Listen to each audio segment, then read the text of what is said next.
Human rights is, geez, that's a good question. Human rights.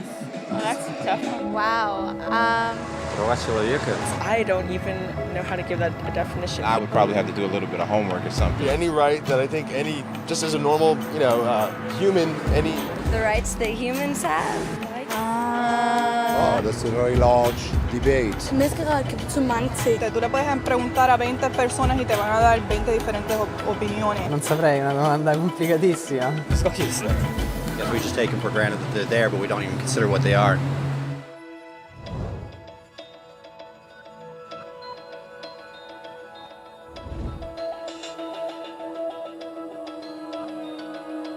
Direitos humanos são os direitos que tu tens simplesmente porque és humano. É como se instintivamente esperássemos e merecêssemos ser tratados como uma pessoa com o direito de viver livremente, de dizer o que pensamos e de ser tratado como igual. Há muitos tipos de direitos, a maioria aplica-se a um certo grupo. Mas os direitos humanos são os únicos que se aplicam a todos, em todo o lado. Isso significa a crianças, a velhos, pobres, jogadores de basquetebol, rappers, professores, africanos, índios, albaneses, cristãos, muçulmanos, cabalistas, ateístas, à tua mãe, ao teu pai, ao teu vizinho do lado e a ti. Todos têm os mesmos direitos humanos. Por outras palavras, eles são universais. Mas a questão é, o que são? Name the human rights? What the human rights are? The right to live. Equality between all peoples. Right to religion, the right to... Is there supposed to be a list somewhere I should be aware of? De acordo com as Nações Unidas, existe um total de 30 direitos humanos, que estão normalmente agrupados e chamam-se apenas direitos humanos. Eles aparecem todos na Declaração de Direitos Humanos, que é o documento mais aceito no mundo sobre o tema. Mas demorou bastante tempo a aparecer. Ao princípio não haviam direitos humanos. Se estivessem no grupo certo, estavam a salvo. E se não estivessem, bem, não estavam. Mas um homem chamado Ciro o Grande decidiu mudar isso. Depois de conquistar a Babilónia, ele fez algo bastante revolucionário. Ele anunciou que todos os escravos eram livres. Ele também disse que as pessoas tinham a liberdade para escolher a sua religião, não importando a que grupo faziam parte. Eles documentaram as suas palavras numa tablete de barro conhecida como o Cilindro de Ciro. E foi assim que os direitos humanos nasceram. A ideia espalhou-se rapidamente para a Grécia, Índia e, por fim, para Roma. Eles repararam que as pessoas seguiam naturalmente certas leis, mesmo se não lhes fosse dito. Eles chamaram a isso lei natural. Mas isso continuou a ser violado por aqueles no poder. Até que 1000 anos mais tarde, em Inglaterra, finalmente levaram o rei a concordar que ninguém poderia anular os direitos do povo, nem mesmo um rei. Os direitos das pessoas foram finalmente reconhecidos e elas estavam agora a salvo daqueles no poder. Algo assim. Ainda levou um grupo de rebeldes britânicos a declarar a sua independência antes que o rei percebesse que todos os homens são criados com direitos iguais. Não quer dizer que ele gostou da ideia, mas não podia pará-los e a América nasceu. Os franceses seguiram imediatamente com a sua revolução para os seus direitos. A sua lista era longa e eles insistiam que esses direitos não foram inventados, eles eram naturais. A concepção romana de lei natural tinha-se tornado direitos naturais. Infelizmente, nem todos ficaram satisfeitos.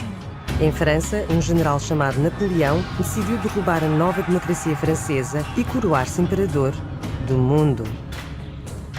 Ele quase conseguiu, mas os países da Europa juntaram-se e derrotaram-no. E direitos humanos eram de novo um tema quente. Eles escreveram acordos internacionais a garantir muitos direitos pela Europa. Mas só na Europa. Isso de algum modo não incluía o resto do mundo. Em vez disso, eles foram invadidos, conquistados e consumidos pelos impérios massivos da Europa. Mas então, um jovem advogado da Índia decidiu que já chegava. O seu nome era Mahatma Gandhi. E frente à violência, ele insistiu que todas as pessoas na Terra tinham direitos, não só na Europa. Por fim, até os europeus começaram a concordar. Mas não ia ser fácil.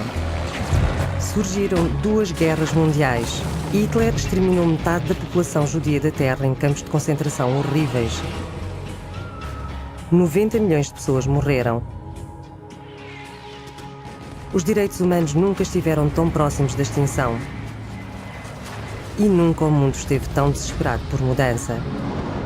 Portanto, os países da Terra juntaram-se e formaram as Nações Unidas. O seu propósito básico era reafirmar a fé nos direitos humanos fundamentais, na dignidade e valor da pessoa humana. Mas o que são os direitos humanos? Foram as proclamações de Ciro? As leis naturais de Roma? As declarações de França? Todos pareciam ter uma ideia ligeiramente diferente do que os direitos humanos deveriam ser. Mas sob a supervisão de Eleanor Roosevelt, finalmente concordaram num conjunto de direitos para todos. A Declaração Universal de Direitos Humanos. A concepção francesa de direitos naturais tornou-se finalmente direitos humanos. Em resumo, ao princípio só umas pessoas afortunadas tinham quaisquer direitos. Até que um desses homens decidiu: ei, outras pessoas também deveriam ter direitos. O que foi ótimo, exceto que nem todos concordaram. E só demorou alguns milhares de anos de guerras, declarações e mais guerras até que todos finalmente concordassem que os direitos humanos deveriam aplicar-se a todos. E viveram felizes daí em diante. Exceto por um pequeno problema.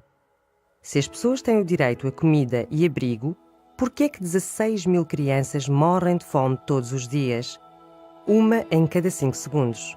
Se as pessoas têm liberdade de expressão, por que é que existem milhares de pessoas em prisões por dizerem o que pensam? Se as pessoas têm direito à educação, por que é que mais de 1.000 milhões de adultos são incapazes de ler?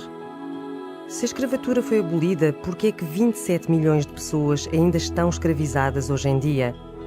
Mais do dobro do que em 1800. A questão é que a Declaração Universal de Direitos Humanos não tinha a força de lei. Era opcional. E apesar de muitos documentos, convenções, tratados e leis, é ainda pouco mais do que palavras numa página. Então a questão é: quem tornará essas palavras uma realidade? Quando o Dr. King marchou por igualdade racial, ele estava a marchar para direitos que foram garantidos pelas Nações Unidas durante mais de 2 décadas, mas ainda assim ele marchou. Quando Nelson Mandela lutou pela justiça social nos anos 90, o seu país já tinha acordado abolir tal discriminação durante mais de 40 anos, mas ainda assim ele lutou. Aqueles que lutam hoje contra a tortura, pobreza e discriminação não são gigantes ou super-heróis. São pessoas, jovens, mães, pais, professores, indivíduos de pensamento livre que se recusam a ficar calados, que compreendem que os direitos humanos não são uma lição de história, não são palavras numa página, não são discursos ou anúncios ou campanhas de relações públicas. Eles são as escolhas que fazemos todos os dias como seres humanos. Eles são a responsabilidade que todos temos em comum de respeitar uns aos outros, ajudar uns aos outros e proteger aqueles em necessidade. Como Eleanor Roosevelt disse, onde é que os direitos humanos começam, afinal? Em pequenos lugares, perto de casa, tão perto e tão pequenos que não podem ser vistos no mapa do mundo. No entanto, eles são o mundo da pessoa individual, o bairro em que vive, a escola ou o colégio que frequenta, a fábrica, quinta ou escritório onde trabalha. Esses são os lugares onde cada homem, mulher e criança procura justiça igual, oportunidade igual, dignidade igual e sem discriminação. A não ser que estes direitos tenham significado aí, eles terão pouco significado em quaisquer outros lados.